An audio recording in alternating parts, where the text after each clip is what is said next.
Here's the twist. National debt wasn't a trap for governments.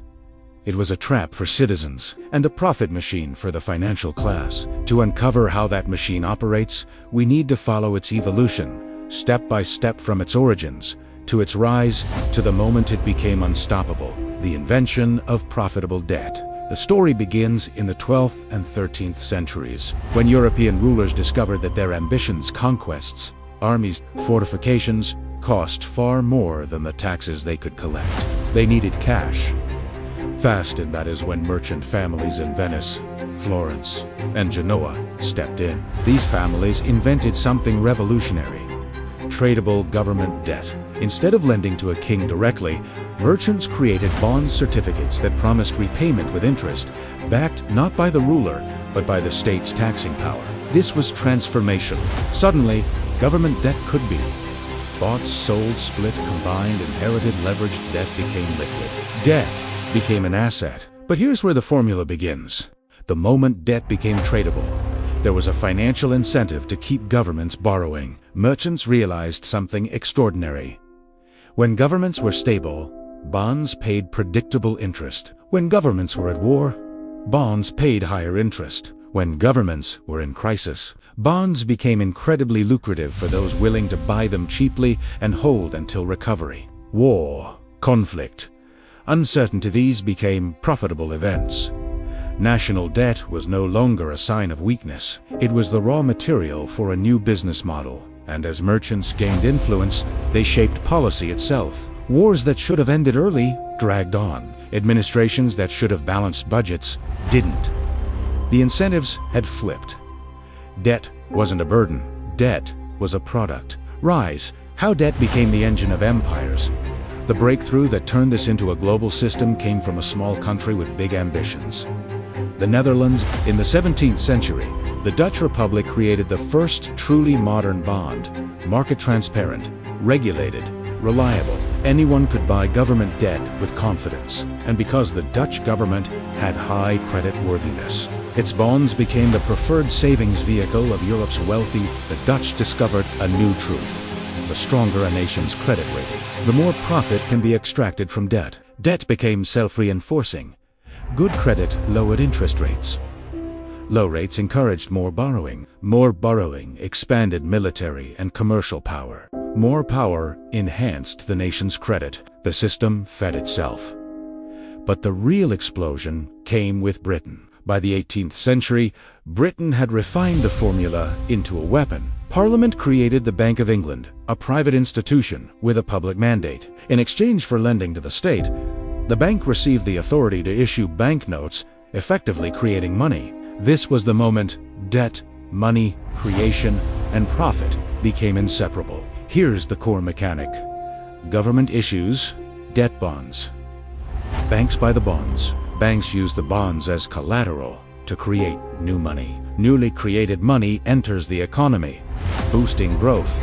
Growth increases tax revenue. Step 6. Government can borrow even more. The cycle repeats. Each loop expands the power of the state and the wealth of the financial class. Britain built an empire not on gold, but on debt. Debt financed fleets, armies, colonies, railroads, administration. It didn't matter whether Britain was at war or as investors profited either way. And by the 19th century, nearly every major power had adopted the model. National debt was no longer a tool of necessity. It had become the operating system of global power. By the early 20th century, the system had grown too large, too interconnected, and too dependent on constant borrowing. World War I shattered the illusion that debt could expand forever. The war forced nations to borrow sums so massive they had no hope of repayment under a gold-backed system. When the gold standard buckled, governments faced a choice: admit insolvency or redefine money. They chose the second. Governments suspended gold convertibility. Central banks printed unprecedented amounts of currency. National debt skyrocketed. But the public was told this was temporary. It wasn't. The breaking point wasn't the war. It was the realization that once money could be created without hard backing, debt no longer needed a limit. A new version of the formula emerged. Debt, money creation, inflation Higher nominal GDP, lower real debt burden gives more borrowing. This system had one fatal flaw. It depended on confidence. Once people realized money itself was elastic, trust began to erode. The Great Depression exposed these cracks. Deflation devastated economies. Banking collapses wiped out savings. Governments responded by increasing intervention, and in the vacuum of crisis, central banks expanded their power. The formula was changing, again becoming darker, more abstract. Debt was no longer just a financial instrument. It had become a tool of psychological management. If people trusted the government to control inflation, the system worked. If they stopped trusting it, the system collapsed. Everything now depended on belief. Fallout, the age of infinite debt. The post-World War II era completed the transformation. The Bretton Woods system pegged global currencies to the US dollar and the dollar to gold. On paper, it restored discipline. In reality, it enabled a new kind of asymmetry. The United States could borrow endlessly, and the world would accept its debt as global collateral.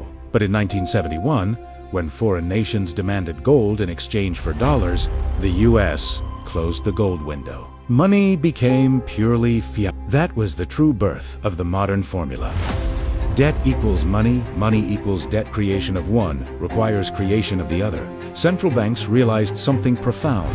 If debt never has to be paid back, if interest rates can be lowered, it will. If new debt can always be issued to cover old debt, then national debt stops behaving like a liability. It behaves like income. Treasury bonds became the base layer of the global financial system. Pension funds, insurance companies, central banks, corporations all depended on sovereign debt as their safe asset. In T's world, the more debt the government issued, the more safe assets existed. And the more safe assets existed, the more private credit could expand. Debt fueled debt, but the consequences were severe. Asset prices inflated. Wealth concentrated. Crises became cyclical. Bailouts replaced consequences.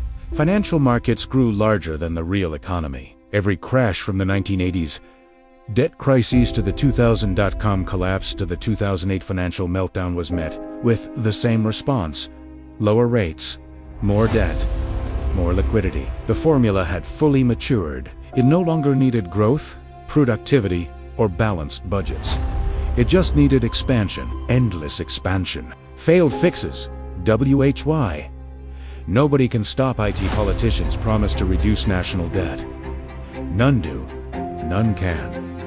Why? Because the formula punishes any attempt to reverse it. When governments cut spending, GDP falls, tax revenue drops, deficits widen, borrowing increases. When governments raise taxes, investment slows, businesses shrink, unemployment rises, welfare costs increase. Borrowing increases when governments attempt to pay down debt. The supply of safe assets decreases, financial markets destabilize, liquidity evaporates. The system requires debt the way a living organism requires oxygen. But the deepest reason the formula cannot be undone is psychological. People believe government debt is safe. Safer than banks. Safer than corporations. Safer than the stock market. And because people believe it is safe, it becomes safe. It becomes the anchor around which the entire global economy rotates. Even if the numbers make no mathematical sense, even if the debt can never be repaid, even if the system requires perpetual crisis management to stay afloat, debt is safe because everyone needs it to be safe. That is the self-reinforcing loop at the heart of the formula. Modern parallels. The data nobody wants to explain. Let's connect this history to the world today. As of this moment, global debt exceeds $300 trillion. Total derivatives contracts, based on DTAR valued in the quadrillion. Several major countries spend more on interest payments than on education, defense, or healthcare. Some nations roll over 90% of their debt every year, creating permanent refinancing loops. Central bank balance sheets have grown as much as 10x since 2008. This looks unsustainable because it is. But the system persists because the formula continues to deliver profit to those positioned correctly. Banks earn interest, investors earn yields, governments avoid collapse. Central banks gain power. Financial markets expand. Debt continues because debt is too profitable to stop. Here's the deeper truth. Every major financial crisis of the last century is the same crisis, just in different clothing. 1929. Deflationary collapse 1970s. Inflationary chaos 2008. Credit bubble implosion 2020. Liquidity crisis, sovereign debt compression. Different triggers, same cause, same cure. Debt expansion, more liquidity. Repeating patterns. The formula never dies. It resets. The present moment, when the formula turns cannibalistic, we are now living in a stage the original architects never anticipated. Debt no longer funds expansion, it no longer builds the future. It barely maintains the present. Debt is now consumed simply to keep the system running. Modern economies are like enormous engines that need constant fuel not to move forward, but to avoid shutting down. The danger is simple. When debt stops creating growth, the formula becomes parasitic. Interest payments devour tax revenue. Money creation fuels inflation. Inflation demands higher interest rates. Higher rates increase debt service. Debt service forces more borrowing.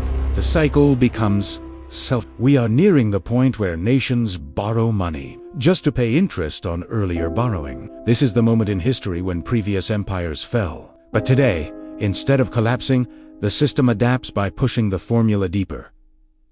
Digital currencies, yield curve control, perpetual bonds, monetized fiscal deficits, financial repression, debt-to-inflation pipelines, all designed to keep the machine alive no matter the cost. 3 key takeaways.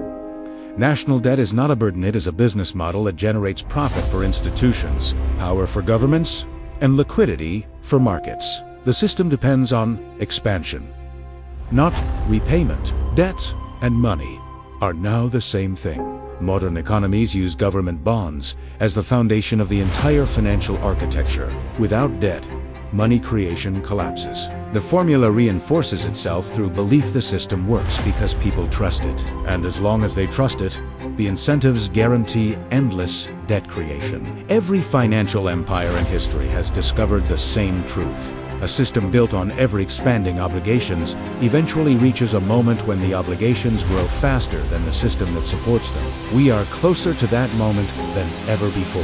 The formula is still running, but it is running hotter, faster, and with less margin for error.